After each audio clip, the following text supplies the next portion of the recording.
I've been a human rights activist for almost 20 years. As a documentary filmmaker, I've been on the front lines of many of our nation's biggest scandals and protests. From that perspective, I've been an eyewitness to the rise and fall of numerous people-powered movements. Nearly every organized resistance I've been a part of has ended just inches from victory for the same critical mistake: infighting, when members of the same group turn against each other. It often begins with whispers about the most prominent spokespeople of the cause. These rumors typically sound like, "I hear John is controlled opposition," or "some people are saying Jane is compromised." While the use of infiltrators and agitators is a very real thing, I've yet to experience one scenario where such a label was accurately applied. And suspiciously, these labels are always branded on the people who are making the most progress.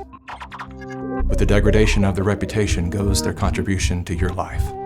Prior to social media, people actually sat down to dialogue through their differences. Today, without solid evidence or sufficient inquiry, we go directly to our keyboards to vent our suspicions. Even after the rumor is proven false or simply fades away, some level of doubt and division always remains. This is all by design. Part of what allowed so many people to walk away from Assange was some of the Me Too allegations that had surfaced and that were ultimately discredited, stuck in people's minds.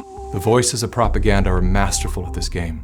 They knowingly run a false story, then retract it, knowing the lie will reach millions, but very few will see the correction.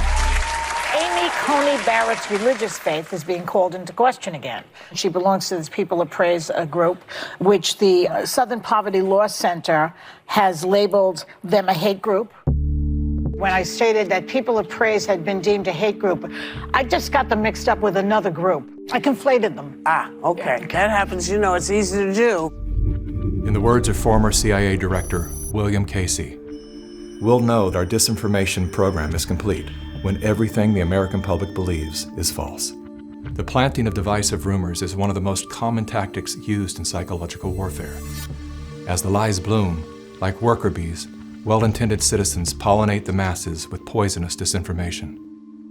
What the gossiping bees fail to realize is that they themselves are doing the work of controlled opposition. They are literally, unwittingly, working on behalf of the very forces they believe they are resisting. Again, all of this is by design.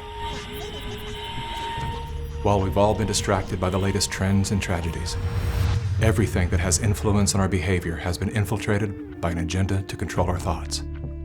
Whether their goal is to make us purchase a product, vote for a political party, or submit to experimental inoculations, there are forces at work who understand the functionalities of your mind far better than you do. Their goal is total control. But because they are the few and we are the many, they can only achieve total control through the age-old tactic of divide and conquer. You're either with them or with us. Never before have we been so divided. Divided by politics, religion, nation, state, race, class, gender, and now, vaccine status. To better understand how we got here, consider these three quotes from The Art of War by Sun Tzu. "The supreme art of war is to subdue the enemy without fighting. Victorious warriors win first and then go to war. The secret lies in confusing the enemy so that he cannot fathom our real intent." Though Sun Tzu lived over 2,500 years ago, his work remains at the heart of our CIA, as well as the Chinese Communist Party's strategy today.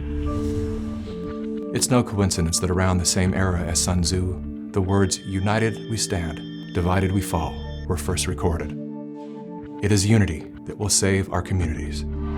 As you see in the audience, Muslims, Christians, the Jewish community, Democrats, Republicans, white, black, everyone all in between. This is the example of what you get when you choose to attack all members of the human family.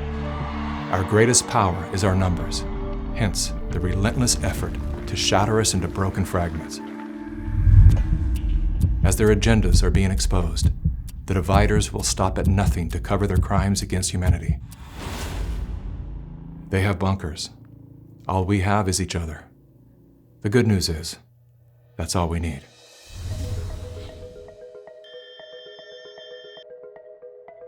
Though we are intrinsically interconnected, our minds are being wired to obsess on our differences. Contrary to social indoctrination, we do not have to be ideologically aligned to stand together.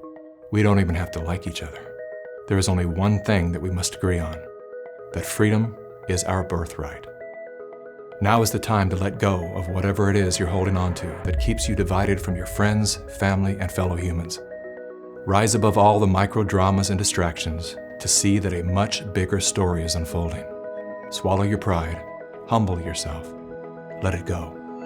I'm not suggesting that we look the other way when someone is clearly thwarting our forward momentum.